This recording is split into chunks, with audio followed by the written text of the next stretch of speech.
Hace un año y medio, saltar los torniquetes del metro en Chile se convirtió en la explosión de unas protestas iniciadas por la subida de 30 pesos en el transporte público. Como se gritaba en las protestas, no eran realmente 30 pesos, sino 30 años de neoliberalismo. Las consignas como Chile despertó o hasta que la dignidad se haga costumbre daban cuenta del rechazo popular hacia el modelo económico y de Estado impuesto desde la dictadura pinochetista y la transición con una democracia tutelada. La demanda popular en las calles era clara: emprender un proceso constituyente.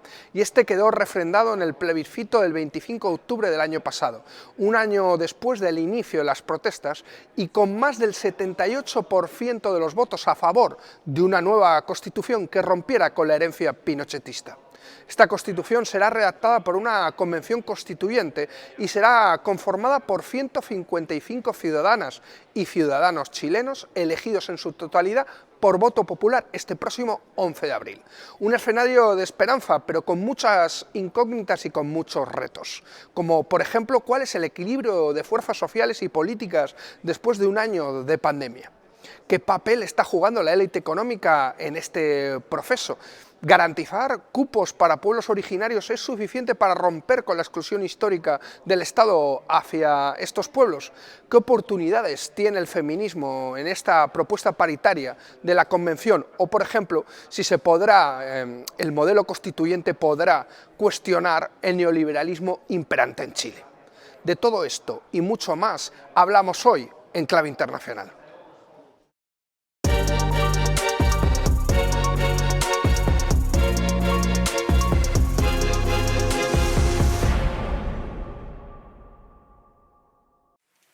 Hoy comenzamos un nuevo programa de Enclave Internacional para hablar de Chile, y para ello tenemos, yo diría una maravillosa invitada para hablar de todo esto, con Karina Nogales, que es una feminista, abogada laboralista, candidata a la constituyente por el distrito 10 y por la coordinadora del 8 de marzo. Bienvenida.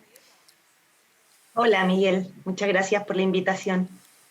La verdad es que es un placer, y sobre todo es un placer no solo estar aquí contigo en Clave Internacional, sino también hablar de Chile, ¿no? Yo creo que vamos a probar por primera vez este modelo de una mezcla entre Zoom. Yo estoy aquí en Bruselas, en el Parlamento Europeo, tú estás en Santiago. Vamos a ver cómo sale todo, y espero que sea lo más útil también posible para la gente que nos está viendo.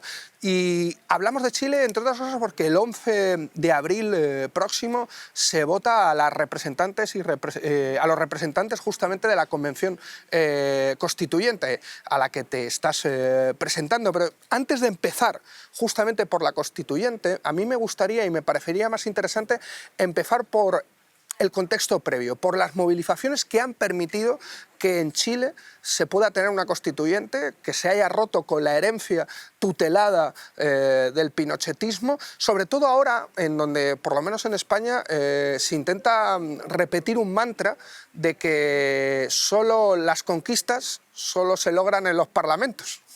Y hemos visto justamente el ejemplo chileno demuestra más bien lo contrario, ¿no? Que primero hay victorias sociales, que luego hay victorias políticas, y que en algunos casos esas victorias sociales y políticas se traducen también en resultados electorales. Y el ejemplo de Chile yo creo que es muy bueno. Y por eso queríamos empezar preguntándote, Karina, para que nos más o menos caracterizaras este tipo de protestas, ¿no? ¿Qué diferencia hubo con las protestas del 2011? Que pudiéramos ahondar un poco sobre el contexto que nos ha llevado a esta constituyente. Sí, por supuesto. Bueno, el 18 de octubre del 2019 comienza un gran estallido social, ¿no? El que nosotras denominamos una revuelta. Y por supuesto esta revuelta tiene historia, ¿no? Encuentra sus antecedentes en una serie de movilizaciones de masas que se dan en las décadas previas de manera ininterrumpida, pero que tenían anteriormente la característica de ser sectoriales. Estudiantiles, por un lado, por otra parte el sistema de pensiones, y así, ¿no? Lo que acontece a partir del 2019 es una irrupción de masas que cuestiona todo, ¿no? Y que ya aparece portando una perspectiva general de impugnación a los 30 años de transición democrática, que son 30 años de neoliberalismo muy salvaje también, ¿no? Y aquí aparecen consignas tan importantes como hasta que valga la pena vivir o a la normalidad neoliberal no volvemos nunca más, ¿no? Entonces, a partir de ese momento se logra no solo hacer tambalear todos los pilares de este neoliberalismo tan brutal que se impuso aquí a través de la dictadura y que fue administrado, ¿no?, y profundizado por los gobiernos de la transición democrática, sino que se logra también coronar este estallido con lo que aparece como la conquista de una demanda histórica que lleva 40 años, ¿no?, que es poner fin a la Constitución de Pinochet del año 1980. Entonces, en octubre del año pasado, se produce este plebiscito o referéndum en que votamos si queríamos tener una nueva Constitución o no, y qué órgano es el llamado a redactarla. Y efectivamente se impone la opción de una nueva Constitución, en este caso era la opción del apruebo, por casi un 80%, 79% y fracción, ¿no? Y lo que habilita en menos de 3 semanas, porque se acuerda realizar este plebiscito el 15 de noviembre del 2019, menos de un mes desde que comienza el estallido social, algo que no habíamos logrado conquistar en 40 años, y efectivamente esta es una conquista de la calle y del movimiento popular. Yo sobre eso te quería preguntar también qué papel tuvo la izquierda. Yo recuerdo, de hecho nos conocimos justamente en Santiago cuando pude acompañar las protestas y veías que la izquierda parecía estar ausente de esas movilizaciones, o por lo menos la izquierda parlamentaria. Sí, es muy difícil depositar la titularidad del estallido social o de su conducción en cualquier sector, ¿no? Para empezar, esta es una impugnación muy transversal que no se dirige exclusivamente al gobierno de derecha que actualmente hay en Chile, sino que salda cuentas, plantea un balance absolutamente crítico de los sectores de oposición, entre los que encontramos sectores que obviamente no son de izquierda, pero también a la izquierda, ¿no? Y particularmente esto tiene que ver con una izquierda, podemos decir, más histórica, que se torna social liberal, es decir, que administra abiertamente el régimen neoliberal, como el Partido Socialista, que gobernó mucho tiempo, como a una nueva izquierda que emerge en un periodo más reciente, ¿no? Y aquí podemos encontrar en particular al Frente Amplio, que en los momentos críticos en que la revuelta estaba en curso y se pedía la salida del gobierno, también colabora para blindar al gobierno actual, ¿cierto?, que violó sistemáticamente los derechos humanos y lo sigue haciendo a través de la aprobación de leyes represivas, que mantienen hoy a muchas personas en prisión política. Entonces, para esos sectores fue muy difícil también salir a la calle, y cuando lo hacían eran directamente interpelados, ¿no? Pero al mismo tiempo, tampoco es un movimiento el que viene a plantear el estallido que reconozca direcciones en otros movimientos sociales de más larga data, ¿no? En el fondo es la incorporación a la vida política en esta forma tan disruptiva de grandísimas masas que no se incorporaron antes a movimientos sociales o a activismos de izquierda. Es el pueblo en su más amplio sentido. De hecho, hablando de la irrupción, en cierta medida, también de movimientos sociales en la escena política chilena, yo creo que si hay un movimiento que también ha irrumpido, no solo en Chile, también yo creo que en el conjunto de América Latina y a nivel internacional, es el movimiento feminista, ¿no? Conocemos en cierta medida el movimiento feminista chileno por las tesis, ¿no? Sobre todo la viralidad que tuvo la acción que realizaron. Pero si nos podrías hablar un poco también del papel del movimiento feminista y también como vocera justamente de la coordinadora 8 de marzo, y ahora que acabamos de pasar ese 8 de marzo, ¿qué retos se ponen encima de la mesa, ¿no?, también por ese movimiento? Sí, nosotras caracterizamos este momento político como un momento de irrupción global de un feminismo de masas, ¿no? Y identificamos en esta irrupción una forma de acción política de la clase trabajadora a nivel transnacional. A nosotras nos llega por contagio desde Argentina, ¿no?, el año 2016, que empieza a emerger un movimiento muy masivo en Chile y que logra ser, de alguna forma, conducido por una lectura política que resulta novedosa, que plantea un feminismo que hable de todo, ¿no?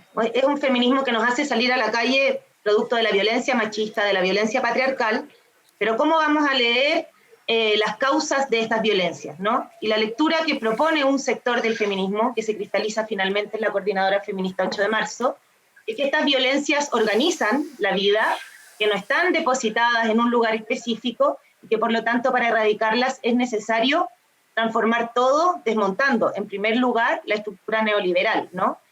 Y, en fin, el 8 de marzo del 2019, que es la antesala del estallido y la revuelta social, se produce la movilización más grande que hay en Chile desde el final de la dictadura, ¿no? Solo van a ser más grandes las que vienen después del estallido social. Y emerge y rompe un movimiento feminista con un programa político que habla de todo. Esto provoca la ira del gobierno y de los sectores conservadores que incluso señalan que lo que estamos viendo no es un feminismo, ¿no? Porque los feminismos no tienen por qué hablar, por ejemplo, de desmilitarización del territorio ancestral mapuche, que los feminismos no tienen por qué hablar del sistema de pensiones, y que básicamente nosotras estamos autorizadas para pronunciarnos desde un lugar totalmente específico. Y en realidad ha sido el movimiento que más ha logrado articular en una clave unitaria la serie de demandas sociales diversas que se venían planteando en las décadas previas. Nosotras decimos que aquí el feminismo prefigura los contenidos que viene a plantear la revuelta y el estallido social. De hecho, a mí me llamaba la atención que no veías banderas prácticamente en la movilización, y si veías una bandera era justamente la bandera mapuche, ¿no? A mí llamaba poderosamente la atención y de hecho en la constituyente se han reservado una serie de cuotas para representantes de pueblos originarios, ¿no? ¿Tú crees que eso es suficiente para poder acabar, podríamos decir, con una exclusión histórica de esos pueblos por parte del Estado chileno? Bueno, sin duda la revuelta viene a afirmar que Chile es plurinacional y que el pueblo se identifica desde ahí, ¿no? Una cuestión que ha sido negada en toda la historia nacional.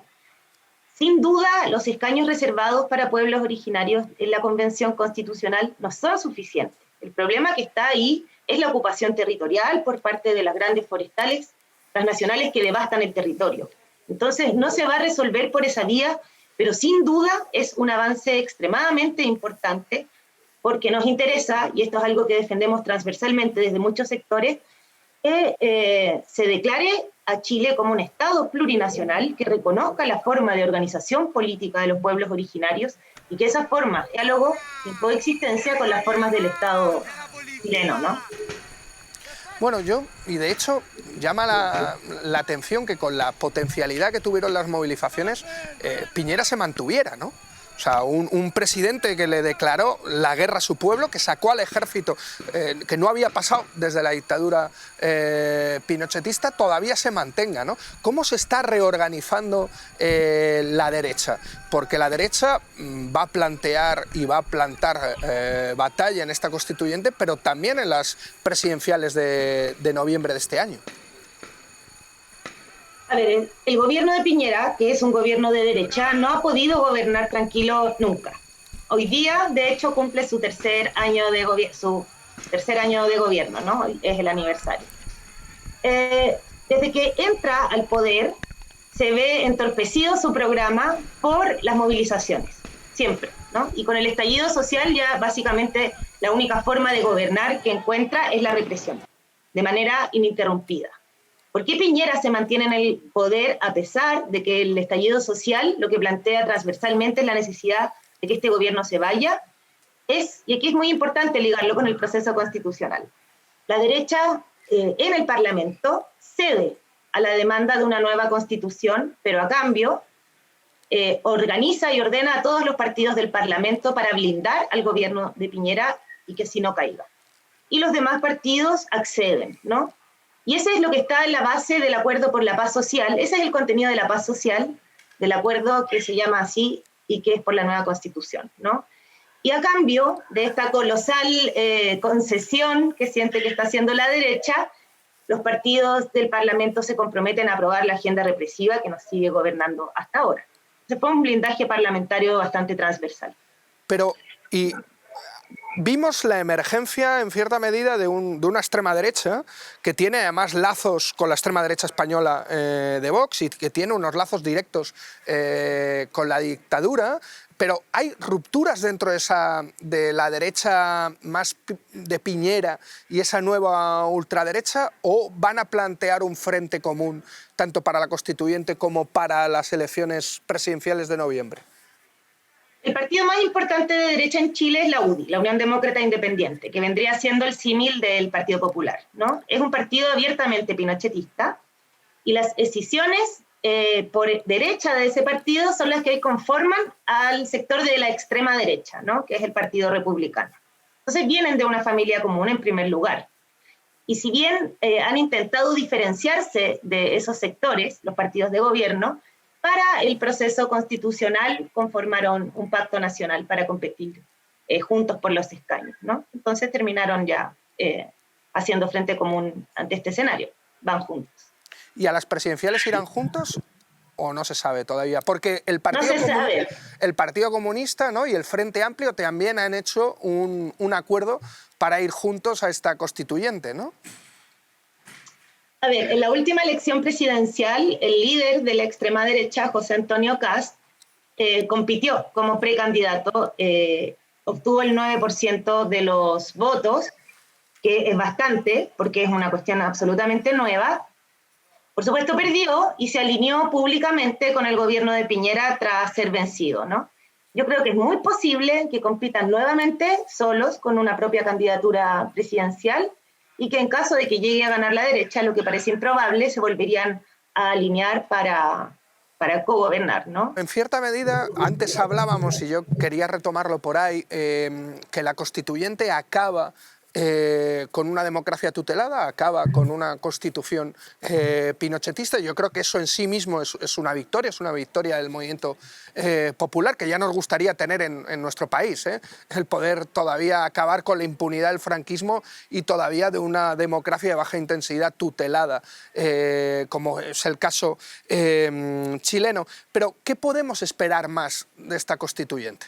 Es difícil saberlo, primero porque el escenario político tiene un gran componente de incertidumbre, primero respecto del comportamiento electoral que va a haber, y por otro lado porque este proceso constitucional es un proceso que nadie deseó. No lo deseaban los partidos, la mayoría de los partidos que lo habilitaron en el Parlamento, porque no lo desearon en 40 años, nunca hicieron nada al respecto. Pero tampoco lo deseaban los sectores populares que irrumpen en la revuelta social en relación a los términos con que se termina pactando, ¿no? Las normas que van a regir el proceso. Entonces yo diría que es una criatura extraña, de la que nadie se siente completamente identificado, pero que todos están dispuestos a disputar. Va a depender de la configuración de fuerzas con que quede compuesta la convención, y así como de la capacidad de movilización popular, lo que se logre plasmar en el nuevo texto. ¿Puede salir una cuestión completamente Frankenstein? Sí, pero también puede ser que se recojan en alguna medida las aspiraciones populares, sobre todo en lo que refiere a desmontar los pilares del neoliberalismo. Esa es ya la decisión, ¿no?, que tomaron millones de personas cuando salimos a las calles. Es necesario poner fin al Estado subsidiario y al sistema neoliberal, y que eso tiene que consagrarse constitucionalmente. Pero es muy incierto saber ¿cómo va a resultar finalmente? Va a ser, sin duda, un escenario de gigantesca disputa política, programática e ideológica. Y yo creo que también es muy interesante ver si se consigue una de las cosas que tú decías, ¿no? Si se consigue que este proceso no reste también protagonismo al movimiento popular y a la movilización, ¿no? Yo creo que una de las cosas más interesantes también del estallido fueron los cabildos, fueron todas las asambleas, los procesos de autoorganización, ¿no? Luego lo hemos visto en las ollas populares durante la pandemia, o sea, hemos visto una organización, una autoorganización capilar por abajo del movimiento popular chileno increíble, ¿no? Cómo la constituyente no va a robar ese protagonismo para llevárselo otra vez exclusivamente al Parlamento, ¿no? Yo creo que eso es uno de los grandes retos también que se abren ahora.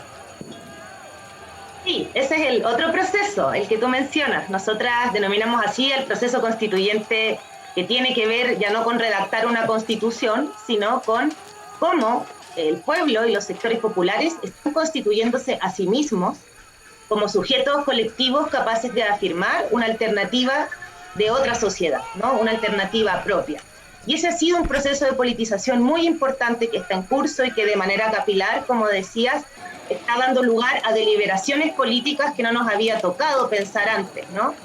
Cómo queremos que se distribuya el poder político, las facultades de cada uno de los poderes del Estado, además de todos los derechos sociales.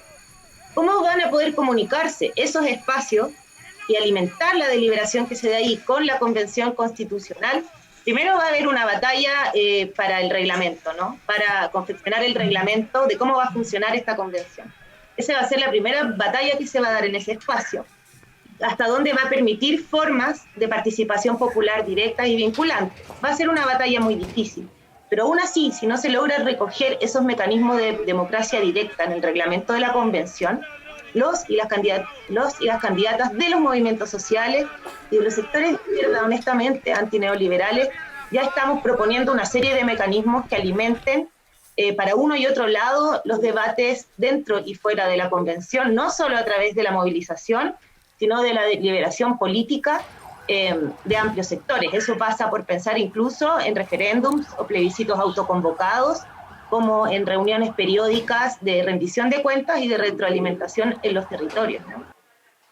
Sí, incluso cómo se puede institucionalizar, entre comillas, en los procesos de los cabildos, de las asambleas populares, ¿no? de cómo se puede convivir en cierta medida con una especie de poder popular y que ese poder popular no sea subvertido simplemente por la constituyente, ¿no? Yo creo que son retos interesantísimos. Nosotros queremos acompañaros y a todas vosotras y al movimiento popular chileno. Te agradecemos muchísimo, Karina, que hayas estado aquí con nosotros. Seguro que las grandes alamedas se volverán a abrir en Chile. De hecho, se están abriendo, y yo creo que nunca mejor o no mejor, o para terminar, no podríamos terminar mejor que correspondiéndonos y diciéndonos que luchar, crear poder popular, ¿no? Que eso es lo que nos toca aquí en Chile, y una victoria en Chile, una victoria contra el neoliberalismo en Chile será una victoria también de todos los que luchamos en otras partes justamente